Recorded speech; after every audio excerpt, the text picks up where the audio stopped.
Hello students, आज हम सीखेंगे क्लास 12th बायोलॉजी के 9th चैप्टर के बारे में जिसका नाम है strategies for enhancement in food production. जैसा कि आप सभी जानते हैं कि खाना कितना ज़रूरी है हम सभी के लिए, या आपने पिछले चैप्टर्स में भी सीखा है कि इम्पोर्टेंस ऑफ फूड क्या है हमारी लाइफ में। तो आइए इसे सबसे पहले रिवाइज करते हैं। हमने सीखा है कि जो हम खाना खा रहे हैं वो हमें ज़िंदा रखने में मदद करता है या हमें इस दुनिया में सर्वाइव करने में मदद करता है। दूसरा, हमें ये भी पता है कि जो हम खाना खा रहे हैं उसमें ऐसे न्यूट्रिएंट्स होते हैं जो हमें ग्रो करने में मदद करते हैं और हमें हेल्दी रखने में भी मदद करते हैं। तीसरा, हम ये भी बहुत अच्छे से जानते हैं कि जो हम डे टू डे एक्टिविटीज़ करते हैं, जैसे पढ़ना, खेलना, लिखना या कुछ भी सीखना, इन सब काम के लिए कहीं ना कहीं हमें एनर्जी चाहिए होती है। और ये एनर्जी कहाँ से आती है? ये एनर्जी आती है फूड से जो कि हम कंज्यूम करते हैं। तो बच्चों, जैसा कि आप यहाँ पर देख पा रहे हैं, यहाँ पर एक इमेज है जिसमें छोटी बच्ची खाना खा रही है। जो खाना वो खा रही है उसमें है दाल, चावल और आलू। तो क्या कभी आपने सोचा है कि जो हम खाना खाते हैं उसकी इतनी वैरायटी मिलती कैसे है, या इतनी ज़्यादा वैरायटी की हमें ज़रूरत क्यों है? तो इन सारे क्वेश्चंस के आंसर ढूंढने के लिए हम इस चैप्टर में बात करेंगे जिसका नाम है strategies for enhancement in food production. अगर हम सब्जियों के अलावा फ्रूट की बात करें, तो कभी आपने सोचा है कि जो हम फ्रूट खा रहे हैं उसमें इतनी वैरायटी कैसे हमें मिलती है? तो चलिए उसे समझते हैं।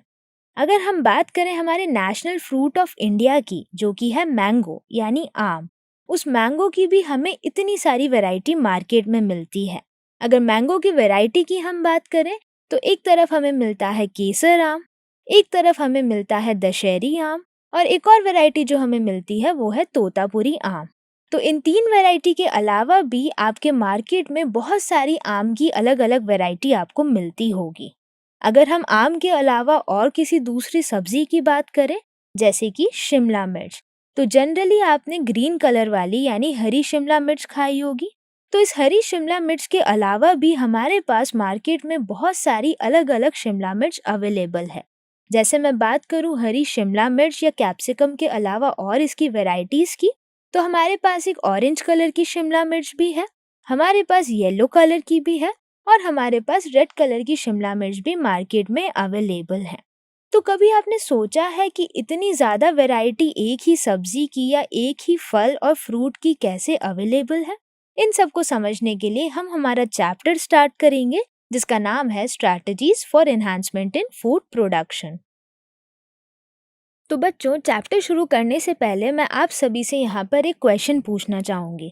क्वेश्चन ये है कि हमारे पास जो सब्जियाँ अवेलेबल है मार्केट में, या जो फल फ्रूट हम खा रहे हैं, उसकी इतनी ज़्यादा वैरायटी हमें क्यों चाहिए?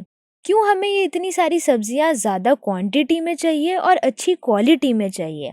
तो अगर इस क्वेश्चन के बारे में सोचा जाए तो इसका सीधा सा एक ही जवाब आता है, हमारी ह्यूमन पॉपुलेशन। हमारी जो ह्यूमन पॉपुलेशन है वो बहुत ही तेज स्पीड से, बहुत ही फास्ट रेट से ग्रो करती जा रही है। जहाँ हम इस दुनिया में पहले सिर्फ 1 बिलियन हुआ करते थे, हमारी पॉपुलेशन बढ़ के 2.3 बिलियन, 2.3 बिलियन के बाद 3.7 बिलियन, और अब जाकर वो हो गई है सीधा 7.4 बिलियन। और अगर इसी रेट से हमारी ह्यूमन पॉपुलेशन ग्रो करती जाएगी तो कहीं ना कहीं ये जितने भी फूड हैं उनकी डिमांड बढ़ेगी या नहीं बढ़ेगी? जी हाँ, इसका सीधा सा आंसर आता है कि हाँ, हमारे जो फ्रूट्स और वेजिटेबल्स अवेलेबल हैं उनकी डिमांड डेफिनेटली बढ़ेगी। और इसी ग्रोइंग पॉपुलेशन की ग्रोइंग डिमांड को पूरा करने के लिए हम जो ह्यूमंस हैं वो एंशियंट टाइम से इस एग्रीकल्चरल एक्टिविटी में इन्वॉल्व हैं। अगर हम बात करें ह्यूमन बीइंग्स की, तो वो एंशियंट यानी पुराने ज़माने से आजकल की मॉडर्न ज़माने तक सब कहीं ना कहीं इस एग्रीकल्चरल एक्टिविटी में इन्वॉल्व हैं। और ये सिर्फ दो प्रोडक्ट्स पर डिपेंडेंट हैं। पहला, प्लांट प्रोडक्ट्स, जैसे कि हम बात करें सब्जियां और फ्रूट। दूसरा, एनिमल प्रोडक्ट्स, जैसे कि हम बात करें मीट या फ्लैश और मिल्क। और इसी तरीके से हमारे इस चैप्टर के दो मेजर ऑब्जेक्टिव्स या दो मेजर गोल्स आ जाते हैं।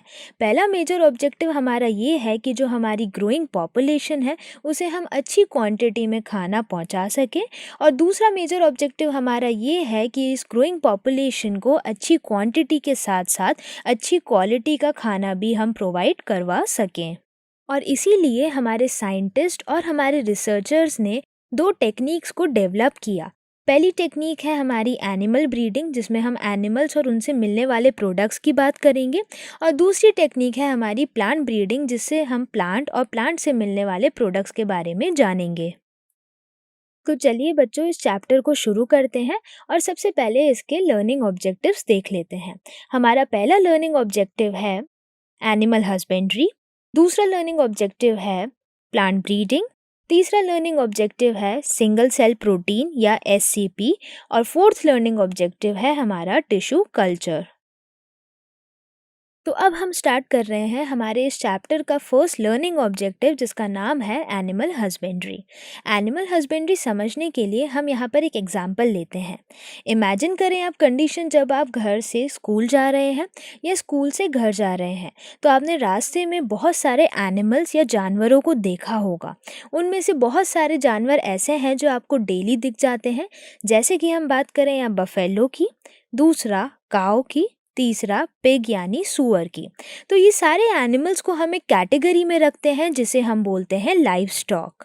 और इसी लाइव स्टॉक की अगर हम ब्रीडिंग और रेजिंग करते हैं या इनकी केयर और मेंटेनेंस करते हैं, तो इस एग्रीकल्चरल प्रैक्टिस को हम बोलते हैं एनिमल हस्बेंड्री। तो एनिमल हस्बेंड्री एक तरीके की एग्रीकल्चरल प्रैक्टिस है जिसमें हम इस लाइव स्टॉक की ब्रीडिंग और रेजिंग करते हैं।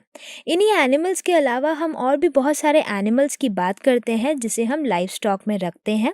जैसे कि अब हम यहाँ बात कर रहे हैं शीप की, हम बात कर रहे हैं गोट की, और हैन यानी चिकन की। तो इन सभी एनिमल्स को भी हम लाइव स्टॉक वाली कैटेगरी में रखते हैं। और इतना ही नहीं, इसके अलावा हम बात करते हैं बहुत सारे एक्वेटिक एनिमल्स की भी। एक्वेटिक एनिमल्स जो हमें पानी में मिलते हैं, जैसे कि आप यहाँ देख पा रहे हैं एक फ़िश। दूसरा हम बात करते हैं मॉलस्क यानी शेल फिश की। तीसरा हम बात कर रहे हैं क्रस्टेशियन यानी क्रैब्स की, और दूसरे क्रस्टेशियन यानी प्रॉन्स की।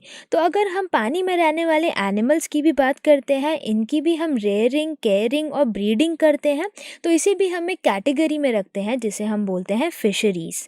तो काव, बफेलो, हैन, इनके अलावा फिशरीज़ को भी हम एनिमल हस्बेंड्री में काउंट करते हैं।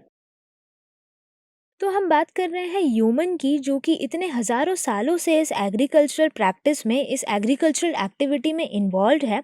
वो इन्वॉल्व है बहुत सारे प्रोडक्ट्स लेने के लिए। तो जो प्रोडक्ट्स हमें इन एग्रीकल्चरल एक्टिविटी से या एनिमल हस्बेंड्री से मिलते हैं वो हैं, सबसे पहला मिल्क, जो कि हम काऊ, बफेलो और गोट से लेते हैं। दूसरा हम बात कर रहे हैं एग यानी अंडे, जो कि हमें चिकन या हैन से मिल जाता है। तीसरा हम बात कर रहे हैं मीट या चिकन जो हम खाते हैं। फिर हम बात कर रहे हैं वूल, जो कि हमें शीप से मिलता है।